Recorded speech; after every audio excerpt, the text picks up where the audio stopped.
I've shared some pretty wild stories with you guys through the years on this YouTube channel, but I thought we'd watch a very popular show called Untold Stories of the ER. But before we get to it, I have to urge you, click that notification bell and set up all notifications. That way you're sure to get my videos. Let's get started. These are the real stories of the ER that doctors never talk about. Already, I'm gonna call BS on that one because ER doctors love sharing their stories. This isn't even about ER doctors. Doctors love sharing their stories. And I know many people will jump in and say, what about HIPAA? What about patient privacy? If we don't give the patients identifiers, their name, their date of birth, a picture of them, it's totally okay to talk about their case. Otherwise, how in the world would doctors ever learn? We have to talk about cases. Are you all right? It's Scott Reed. I'm a paramedic. So I said, send the ambulance routine. We don't need lights and sirens. We don't need the fire department. Just send an ambulance routine. I think she has fainted on the bathroom floor. If this ever happens to you, call 911 and tell him to bring everybody. In this situation, it's quite specific because he's a paramedic, he knows what's going on. I prefer that right away you call for help. If a person's unconscious and you aren't sure, start chest compressions. That could be the difference between saving their life and them losing their life just because you were self-conscious or weren't sure if you should do chest compressions. If you aren't sure, the person's unconscious, you've called for help, chest compressions, chest compressions, chest compressions. We're en route with a 38-year-old female who's had a syncopal episode. She's semi-conscious, blood pressure is 60/40 and dropping. Okay, so that's the most dangerous part about all of this. The fact that her blood pressure is dropping means that she's not getting enough circulation to her vital organs. Think brain, kidneys, liver. And when that happens, the only option for us in the medical community is to give a ton of fluids to increase the blood pressure into the circulatory system. If that doesn't work, our next resort is to go to artificial pressors, which are basically adrenaline-like medications that cause all your blood vessels to constrict really hard to raise the blood pressure to make sure that the blood reaches everywhere in your body that it's supposed to.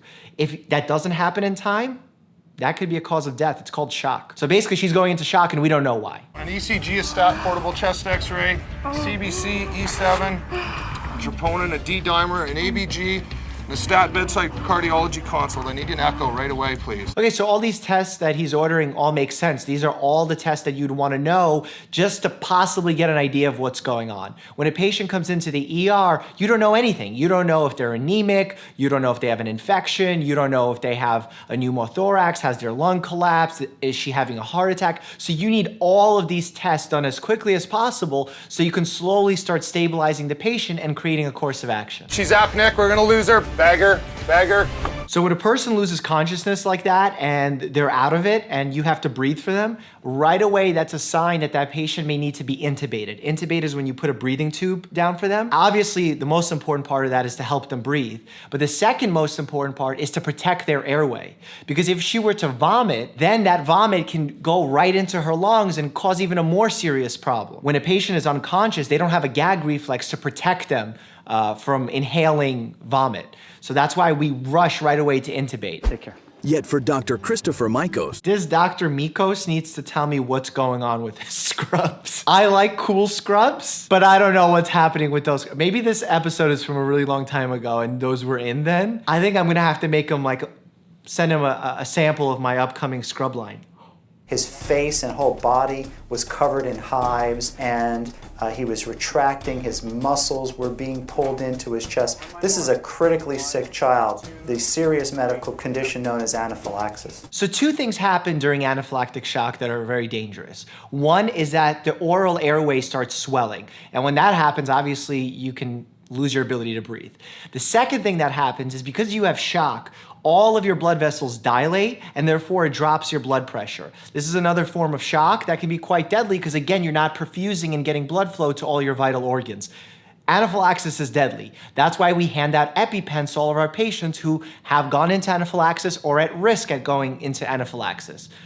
That's why when EpiPens are expensive, people can't afford them, I get really mad. We gave him additional antihistamine. We gave him intravenous steroids. So antihistamines are great for an allergic reaction, but they don't do anything to treat the symptoms of anaphylactic shock. What you really want to do is make sure that the patient has a secured airway and that they're getting enough blood flow to all their vital organs, which can mean giving them a ton of fluids or pressors. It was about 3 a.m. on a Saturday night, and the bars have been let out. Most of the trauma that you're gonna see has come and gone, and it gets quieter in the ER. That's actually true. When you're on call, you do have this eerie silence that starts setting in around 3:30, 4 a.m. And that's usually the time where before our morning rounds, if you're on a 24-hour shift, maybe you can sneak in like a 1-hour nap. I will say that after that nap, you tend to feel worse because you wake up and you're just jarred and you want to continue sleeping.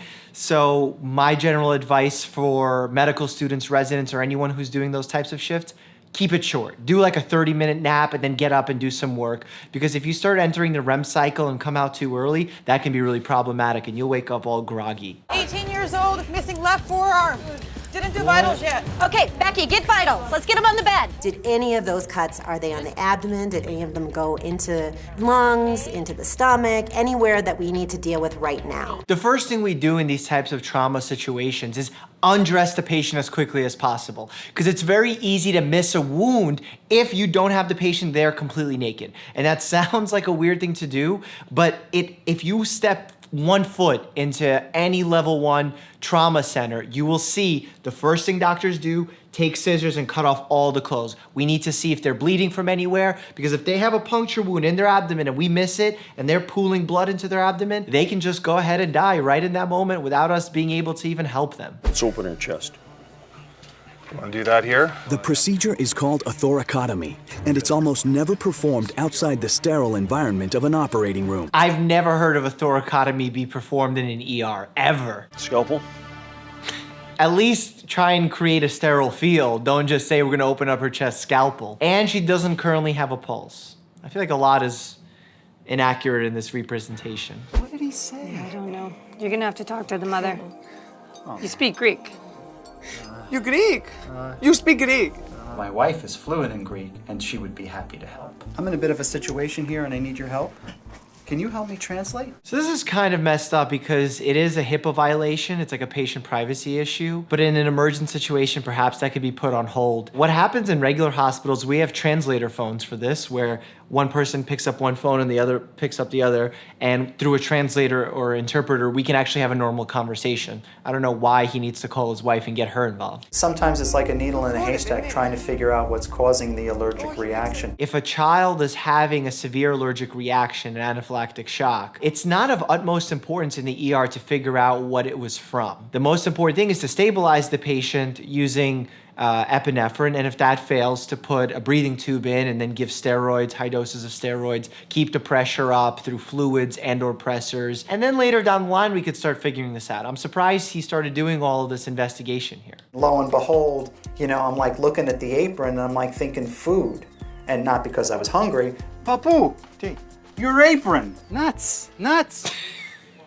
Whenever a doctor's yelling nuts at you, you're doing something wrong. Stay away from those nuts. He would have to carry an EpiPen to counteract should he ever come in contact with nuts again. Please carry your EpiPens and make sure they're not expired. Don't want to be over the Atlantic Ocean having me stab you with a giant EpiPen that's not made to be used as an EpiPen. It's just epinephrine for someone's heart stopping. Nurse Penny Reed has survived an 8-hour open heart surgery. Feeling that my mom might not be able to be a normal person again after all of that was scary. That's the thing, when someone loses their pulse for that long, patients' families have questions for us, like how is this gonna affect them? Are they gonna be the same? And many times we just don't have an accurate answer. So the most honest thing we can say is we don't know, but we'll hope for the best. Sometimes people don't like that. But unfortunately, medicine is as much an art as it is a science. When I woke up, they told me I'd had open heart surgery for blood clots, and they told me I'd had a thoracotomy. You don't always get a lot of victories. So it was the best moment of my career so far. That's one of the great things of being an ER doctor. When you intervene in a patient's case, you get the result and that gratification right away. As a family medicine doctor, A lot of times I'll give a treatment or a plan that will take months or years to even come to fruition when we're talking about weight loss, reducing cancer risk. It's not as instantly gratifying as a surgeon or as an ER doctor, but moments like this are really, really powerful and hard to come by as doctors. Jason Exner still works in the same small community hospital, along with a new colleague. I can't imagine how many puns they share together. Hey, if you don't get me my tools, I'm gonna take your heart back. Okay, that was corny, sorry. The YouTube algorithm has been a little bit funky lately, so in case you missed my last 3 amazing videos, click here for the playlist, and as always, stay happy and healthy.